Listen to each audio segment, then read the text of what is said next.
Dentre os muitos pontos que levantamos para discussão dentro do tema da poliginia, um de grande importância é a questão de uma certa estrutura moralista que antecede aquilo que é fundamentalmente espiritual e religioso.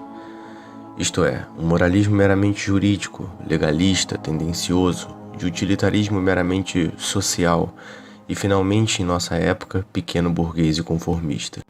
De certo, em algum ponto da história, ao qual necessitaria de mais tempo de secar de forma precisa, os princípios que regiam a concepção de estrutura familiar, ou pelo menos a estrutura do imaginário do homem antigo, sofrem de um atrofiamento ao ponto que nem seja mais a finalidade de um princípio superior que esteja em vista no regimento das formações familiares, mas sim sua utilidade imediata e, podemos dizer, profana. Na medida que o Ocidente viu seus costumes sociais e seus contornos jurídicos se desenvolverem, considerou bárbaro aquilo que estava fora de seus meandros. Um de seus alvos foi a concepção do casamento patriarcal. E não se poderia ter uma base de ataque à poliginia senão pelo recurso de um moralismo totalmente artificial e forjado. Sempre salientamos que o modelo jurídico greco-romano de casamento que foi perpetuado numa normalização da monogamia de nenhuma forma foi compulsória na prática das relações dos sexos. Nem o homem grego e nem o homem romano conheciam a concepção de posse de seu corpo e de sua alma pela mulher, tendo manifestado essa liberdade patriarcal originária, seja no concubinato ou em outras formas relacionais. E não cabe aqui analisar com idealismo a natureza dessas condições, mas simplesmente definir a realidade do imaginário do homem antigo. Se ele tratou de povos que praticavam a poliginia como bárbaros, não era porque havia um idealismo igualitário, horizontal e nivelador do homem e da mulher, mas porque estavam fora de seus avanços sociais delineados pela sua filosofia, política, jurisdição e sociedade como um todo.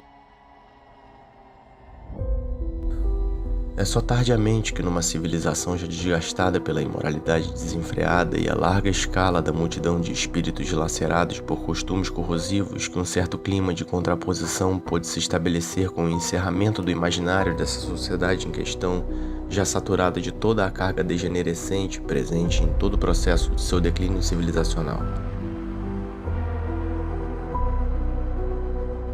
Desenvolve-se então uma ideia totalmente contrária, como contrapartida de excessos e de distorções.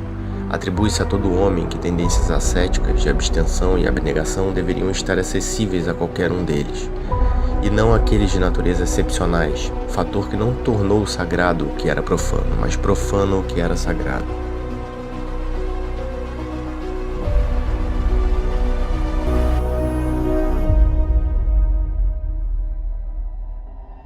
Mas no que concerne às estruturas familiares idealizadas pelo Ocidente, tendo perdido o contato com esse princípio transcendente puro da via do casamento, do patriarcado, da congregação familiar, de estirpe e de linhagem, fatalmente o homem que estava inserido nesse processo de declínio não pôde ver no casamento mais do que um elemento utilitário, uma concessão para as suas fraquezas e uma mera ferramenta de contenção social, que desde sempre foi ineficaz e inoperante.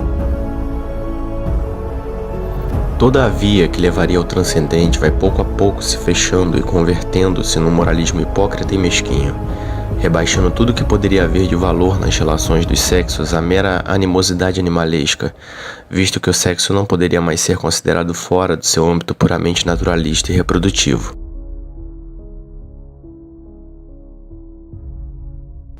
Por esse caminho, fatalmente não poderia ter como destino senão tanto a emasculação espiritual do homem mediante o nivelamento de possibilidades com a mulher, mas no desenvolvimento de uma série de complexos, frutos da incapacidade de ligar a realidade mais imediata com os princípios mais verticais. E não podendo ver o mundo mais por outra ótica, que senão a da régua moral sexual, agravam-se os mesmos erros do passado. Para cada exasperação dos sentidos, uma reação limitadora, uma tentativa desesperada de purificação e contenção, num ciclo sem fim que é o campo perfeito para edificar uma ciência tal como Freud o fez, e proliferarem-se psicólogos e analistas no lugar da virtus dos pais e dos sacerdotes. Não parece estranho para a mentalidade típica ocidental que o idealismo monogâmico compulsório do homem esteja acompanhado com os números alarmantes de divórcios, dissolução familiar, amantismo, bastardismo e outros tantos problemas sociais, assim como não chama atenção O fato de que nas sociedades que mantêm a alternativa poligínica ainda há um contato mais evidente com o sagrado e suas estruturas de sacerdócio masculino.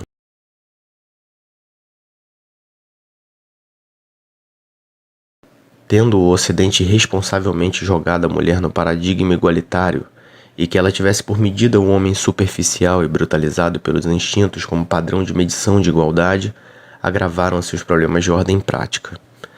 A mulher não pode mais conceber aquela despersonalização ativa que não vê o homem em uma posse, mas uma via. Não consegue mais oferecer a potência de um amor absoluto que nada exige senão estar inserida numa via rumo a uma perspectiva maior e mais abrangente.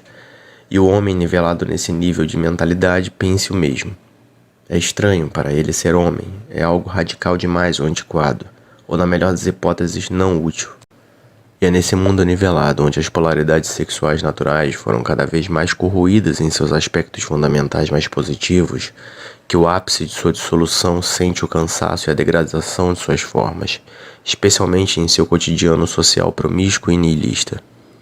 É somente por força de arquetípicos elementos psicológicos idolátricos do passado que a maioria não consegue confrontar tal condição. Inoculados por muito tempo no imaginário ocidental, se manifesta de múltiplas formas, em múltiplos ataques que ainda considera nos paradigmas igualitários toda forma do ideal. O porquê consideramos que a poliginia fornece uma base para uma substancial reconstrução familiar, assim como uma reconstituição de princípios mais positivos, tanto para uma via masculina quanto para uma via feminina, é por seu princípio. A poliginia não se manifesta por força de um moralismo superficial, mas é produto que sucede uma base que transcende o mero utilitarismo e que não é um fim, mas um meio. Não é uma solução desesperada, moralista, produto de uma mentalidade distorcida, mas simplesmente uma estrutura organicamente manifesta. Ao homem oferece mais responsabilidade, mais dever, mais capacidade de refinamento. À mulher, os meios de desintoxicação das ideias que a levaram ao total desgaste físico e psicológico, que a jogou no meio degradante das massas de trabalho e nivelação, da chamada jornada dupla e finalmente ao extremo da recusa da maternidade. Somente quando for recobrada as consciências que o casamento é parte de uma estrutura hierárquica e substanciada do alto, que a mera régua moral, superficial e igualitária não será mais suficiente para alimentar os espíritos daquilo que eles precisam, e não daquilo que teimosamente idealizaram, mesmo numa sucessão de consequências catastróficas. Quem acredita no caráter sobrenatural da família, do homem e da mulher, acredita no valor da poliginia.